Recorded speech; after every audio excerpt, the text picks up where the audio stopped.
अस्सलाम वालेकुम दोस्तों, तुम देख रहे हो हसीन पंजाब टीवी तो मैं थोड़ा मेज़बान अमीर हमजा। दोस्तों सब तो पहले अपने चैनल हसीन पंजाब टीवी को करो सबसक्राइब तो नाल लगे बैल दा बटन दबाओ ताकि साड़ी हर नई आने वाली वीडियो साढ़े वीरों तक आसानी नाल पहुँच सके और तुम वो वीडियो देखो सब तो पहले। अज अपने वीरों भरावां वास्ते एक तोहफा लैके हाज़र होए हैं। नीली दा ब्रांड है। कैमरामैन साहब माई दिखावणगे, उस तो बाद पुछांगे सारी गल्लां मालकां दे कोलों भी ये किन्ने दिनों की सूई है, किन्ना इस टाइम हाज़र मौके के कोले दुध है, की डिमांड करते हैं। कैमरामैन साहब मझ दिखाओ। स्याह काली है, सिर तो लैके पैरों तक कालियां अखां ने, मुठ पर थाने, गिठ गिठ विरले, बड़ी खूबसूरत है माशाल्लाह। एक हड्डी बरीक चमड़ी, पूरे जिस्म उत्ते पशम है माशाल्लाह, खूबसूरत हवाना है। दूसरा सुवा मालकां दे बकोल ये मझ सूई है, तुनी कोड़ी तो बिल्कुल साफ है।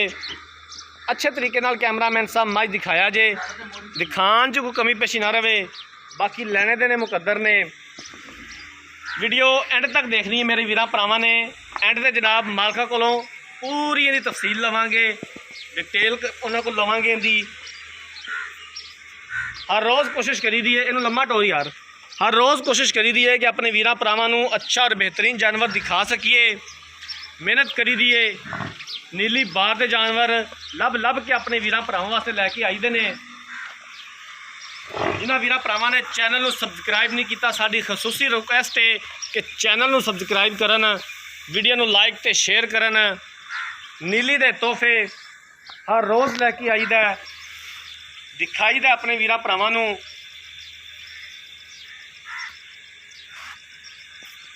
एक लाइक तो बनता है, शेयर तो बनता है, मेहनत करी दी है। नीली के 2 बटन भी मौजूद ने हवाने के उपर, जोड़े कि अक्सर वीर भरा डिमांड करते हैं कि यार बटन वाली मझ लैनी है। सुनिया भी वो दुध बड़ा करती है, वाकई ही इवें गल है कि जिहदे हवाने के उपर 2 बटन मौजूद होंगे ने, वो दुध की निशानी होंदी है कि मझ दुध करती है, दुध करने वाली मझ है। इनू खुली टोर मेरा वीर, गिठ गिठ वीर कला कला थान लग्या होया जिवें पीढ़ी के पावे होंगे ने, पूरा मुठ पर थाने। पिछे का की है पहचान, पिछे कट्टी है जी। मालक जागते सन जो मझ सूई है, इवें ना जी जागते सो। कैमरामैन साहब अच्छे तरीके नाल मझ दिखाओ, उस तो बाद इहदी कट्टी भी दिखाया जे।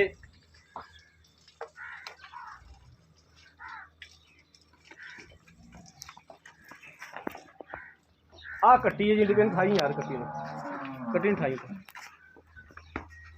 कट्टी दिखा दे कैमरामैन साहब। आ कट्टी है जी, बल्ला मत्था कट्टी दा, बड़ी सोहनी है माशाल्लाह, खूबसूरत है। कालियां अखां ने दियां मां बापू।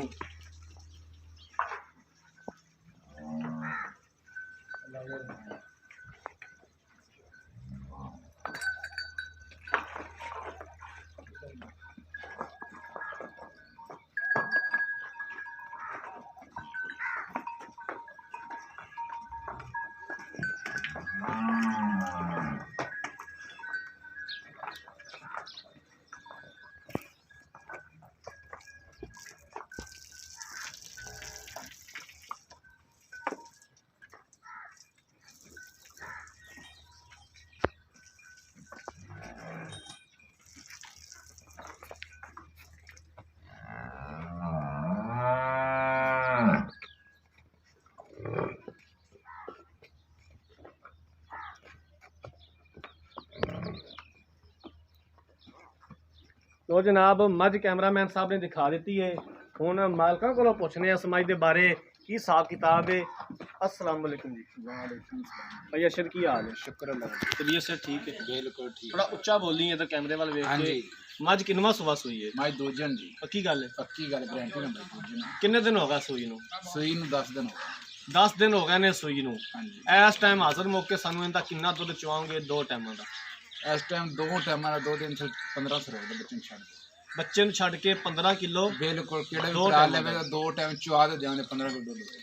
ठीक है जी। हाँ जी, कोई थना दा वाधा घाटा मेरी मझ पात नहीं पांदी? किसे गल का फर्क हो मैं इन्हां 2 गल्लां दी गारंटी भाई से तेरी होनी मेरी चाहिए। गारंटी। बाकी दुध पुत्तरां दे ने नसीब दा, हर जिन्ना को गल दी खुराक गारंटी पांदा होवे, बंदा कोई मसला उन्ना नहीं दुध ले है, लैंदा हर है। गल दी गारंटी। मझ नूं किसी किस्म दा मसला ना होवे, यही बड़ी गल है। माई नूं किसे गल का मसला हो माई मेरी ठीक हो गया भाई अरशद लवे माई मेरे को 2 टाइम चोद माई लिया जी। ठीक हो गया भाई अरशद की डिमांड है दी प्यार मोहब्बत वाली?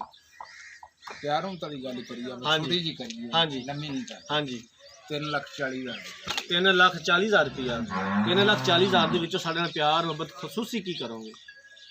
ਯਾਰ ਖਸੂਸੀ ਮੈਂ ਪਿਆਰ ਅੱਗੇ ਮੁਹੱਬਤ ਤੇਰੇ ਨਾਲ ਪਿਆਰ ਹੁਣ ਤੇਰੀ ਗੱਲ ਕੀਤੀ, ਮੈਂ ਉਹ ਨਹੀਂ ਕੀਤਾ ਵੀ 3.5 ਮੰਗ ਤੇ ਫਿਰ ਉਹ ਗੱਲ ਕਰਦਾ। ਮੈਂ ਪਹਿਲੀ ਛੋਟੀ ਜਿਹੀ ਗੱਲ ਕੀਤੀ। ਚਲੋ ਕੋਈ ਇਹਦੇ ਵਿੱਚ ਦੱਸ ਦਿਓ ਸਾਨੂੰ ਪਿਆਰ ਮੁਹੱਬਤ ਕੀ ਕਰੋਗੇ? ਅੱਛਾ 340 ਦੀ ਸਾਨੂੰ 3,40,000 ਦੇ ਤੁਸੀਂ ਮੰਗੀ ਜਾਂਦੇ ਜੀ। ਯਾਰ ਮੈਂ ਪੱਕੀ ਕੀਤੀ ਯਾਰ ਇਹਦੀ ਤੇ ਗੱਲ। ਖਸੂਸੀ ਕੋਈ ਦੱਸੋ ਨਾ, ਕੋਈ ਵੀਰ ਭਰਾ ਅਕਲ 'ਚ ਗੱਲ ਪਵੇ ਕਿ ਯਾਰ ਚਲੋ ਵੀ ਇਹ ਇੰਨੀ ਡਿਮਾਂਡ ਕਰ ਰਹੇ ਨੇ, ਸਾਨੂੰ ਵੀ ਕਿੱਥੋਂ ਤੱਕ ਬਣ ਜਾਏਗੀ ਤੇ ਪਤਾ ਚੱਲੇ ਨਾ ਯਾਰ। ਚਲੋ ਇਹ ਤਾਂ ਨਹੀਂ ਕਿ ਤੁਸੀਂ 3,40,000 ਮੰਗ ਲਿਆ ਤੇ ਫਿਰ ਚਲੋ 3,40,000 ਤੂੰ ਇਹ ਗੱਲ ਕੀਤੀ ਹੈ ਬਾਈ ਤੇ 3,30,000 ਸਾਨੂੰ ਕਰ ਲੈ। 3,30,000 ਦੇ ਵਿੱਚੋਂ ਕੋਈ ਘਰੇ ਆਂਦਾ ਬੰਦਾ, ਵੀਰ ਭਰਾ ਆਂਦਾ, ਪਿਆਰ ਮੁਹੱਬਤ ਹੋ ਜਾਏਗਾ? ਹੋ ਜਾਏਗਾ ਖੁੱਲੇ ਦਿਲ ਨਾਲ ਹੋ ਜਾਏਗਾ। ਚਲੋ ਠੀਕ ਹੈ, ਮਿਹਰਬਾਨੀ। ਲੋ ਜਨਾਬ, ਮੱਝ ਕੈਮਰਾਮੈਨ ਸਾਹਿਬ ਨੇ ਦਿਖਾਤੀ ਹੈ, ਮਾਲਕ ਦੀਆਂ ਗੱਲਾਂ ਵੀ ਸੁਣ ਲਈਆਂ ਨੇ। ਦੂਸਰਾ ਸੂਬਾ ਮੱਝ ਸੂਈ ਹੈ, ਅੱਜ 10ਵਾਂ ਦਿਨ ਹੈ ਮੱਝ ਸੂਈ ਨੂੰ। ਇਸ ਟਾਈਮ ਹਾਜ਼ਰ ਮੌਕੇ ਮੱਝ ਦੇ ਕੋਲੇ 15 ਕਿਲੋ ਦੁੱਧ ਮੌਜੂਦ ਹੈ, ਪਿੱਛੇ ਕੱਟੀ ਹੈ। ਦੂਸਰਾ ਸੂਬਾ ਸੂਈ ਹੈ। 3,40,000 ਰੁਪਇਆ ਡਿਮਾਂਡ ਕਰਦੇ ਨੇ ਤੇ 3,30,000 ਦੇ ਵਿੱਚੋਂ ਵੀ ਆਂਦੇ ਨੇ ਪਿਆਰ ਮੁਹੱਬਤ ਕਰ ਲਾਂਗੇ। ਅਗਰ ਕਿਸੇ ਵੀਰ ਭਰਾ ਨੇ ਮੱਝ ਖਰੀਦਣੀ ਹੈ, ਰਾਬਤਾ ਨੰਬਰ 0312 612 2053, ਇਸੇ ਨੰਬਰ ਤੇ WhatsApp ਬਣੀ ਹੈ। ਅਸੀਂ ਉਮੀਦ ਕਰਾਂਗੇ ਕਿ ਸਾਡੀ ਅੱਜ ਵਾਲੀ ਵੀਡੀਓ ਸਾਡੇ ਵੀਰਾਂ ਭਰਾਵਾਂ ਨੂੰ ਬੇहद ਪਸੰਦ ਆਈ ਹੋਵੇਗੀ। ਅਗਰ ਸਾਡੀ ਅੱਜ ਵਾਲੀ ਵੀਡੀਓ ਪਸੰਦ ਆਏ, ਵੀਡੀਓ ਨੂੰ ਲਾਈਕ ਤੇ ਸ਼ੇਅਰ ਜ਼ਰੂਰ ਕਰਨਾ ਹੈ। ਜ਼ਿੰਦਗੀ ਰਹੀ ਤਾਂ ਮਿਲਾਂਗੇ ਇੱਕ ਨਈ ਵੀਡੀਓ ਦੇ ਨਾਲ। ਆਪਣੇ ਮੇਜ਼ਬਾਨ ਅਮੀਰ ਹਮਜ਼ਾ ਨੂੰ ਦਿਓ ਇਜਾਜ਼ਤ। ਅੱਲਾਹ ਹਾਫਿਜ਼।